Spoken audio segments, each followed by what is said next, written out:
নমস্কার বন্ধুরা, আপনারা জানেন যে প্যারা টিচারদের 10% রিজার্ভেশন ছিল আপার প্রাইমারিতে রিক্রুটমেন্টের ক্ষেত্রে, এবং তার ইন্টারভিউ হওয়ার কথা ছিল আগামী 2 এপ্রিল থেকে। সেই ইন্টারভিউ এসএসসি স্থগিত করেছে।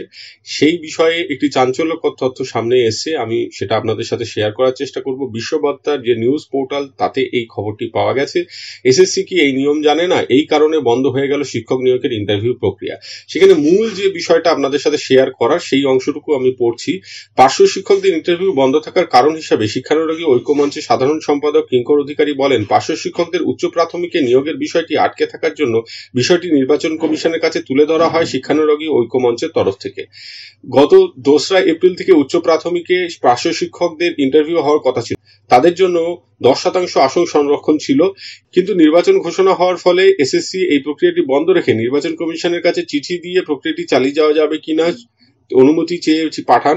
অভিযোগ, নির্বাচন কমিশন তার কোনো উত্তর আজও না দেওয়ায় প্রক্রিয়াটি বন্ধ রয়েছে। আমি বিষয়টি আজ নির্বাচন কমিশনের অ্যাডিশনাল সিইও বিজিত ধরের কাছে তুলে ধরলে তিনি বলেন, এটা সঠিক প্রক্রিয়া নয়। এসএসসি সরাসরি নির্বাচন কমিশনকে এভাবে জানাতে পারে না। নির্বাচন প্রক্রিয়া চলাকালীন নিয়ম হলো বিষয়টি প্রথম শিক্ষা দপ্তরের মাধ্যমে রাজ্যের মুখ্য সচিবের কাছে আবেদন জানাতে হবে। মুখ্য সচিব তার নির্দিষ্ট বডিতে আলোচনা করে সিদ্ধান্ত গ্রহণ করে তা জানিয়ে দিতে পারেন, অথবা তারা সিদ্ধান্ত নিতে না পারলে নির্বাচন কমিশনের কাছে তারাই অনুমতি চাইবেন। এসএসসি সরাসরি নির্বাচন কমিশনের কাছে এভাবে অনুমতি চাইতে পারেন না। পদ্ধতিগত ভুলের কারণে নির্বাচন কমিশন এই ব্যাপারে কিছু করতে পারবে না। সেক্ষেত্রে প্রশ্ন উঠেছে, এসএসসি বা শিক্ষা দপ্তর কি এই নিয়ম জানে না, নাকি ইচ্ছাকৃতভাবে এই টালবাহানা? যদি এই প্রশ্নটি উঠেছে, আমি এর আগেও ভিডিওতে বলেছিলাম যে এসএসসি কি কারণে ইন্টারভিউটা পিছিয়েছে, মডেল কোড অফ কন্ডাক্ট দেখালো। সেটা কিন্তু আগামী দিনে উঠে আসবে, যে কোর্টে মামলা হবে 1 এপ্রিল। মাননীয় বিচারপতি বিশ্বজিৎ বসুর এজলাসে পার্শ্ব শিক্ষকদের আপার প্রাইমারিতে ডকুমেন্ট আপলোড এবং ইন্টারভিউ সংক্রান্ত যে মামলা রয়েছে, সেখানে আমরা দেখতে পাবো কি বিষয় উঠে আসে, তার উপরে নির্ভর করবে।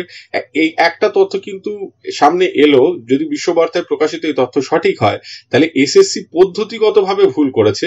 যদি সত্যি সত্যি তাদের ইন্টারভিউ চালানোর সদিচ্ছা থাকতো, তাহলে কিন্তু তাদের চালিয়ে যেতে সমস্যা হয়তো হতো না, প্রক্রিয়াগতভাবে তাদের অন্য পদ্ধতিতে যেতে হতো। সেটা ঘটেনি। যাই হোক, যা আগামী দিনে উঠে আসবে আপনাদের সামনে তুলে ধরার চেষ্টা করব। আজকে এই পর্যন্ত। সকলে ভালো থাকবেন, সুস্থ থাকবেন। ধন্যবাদ।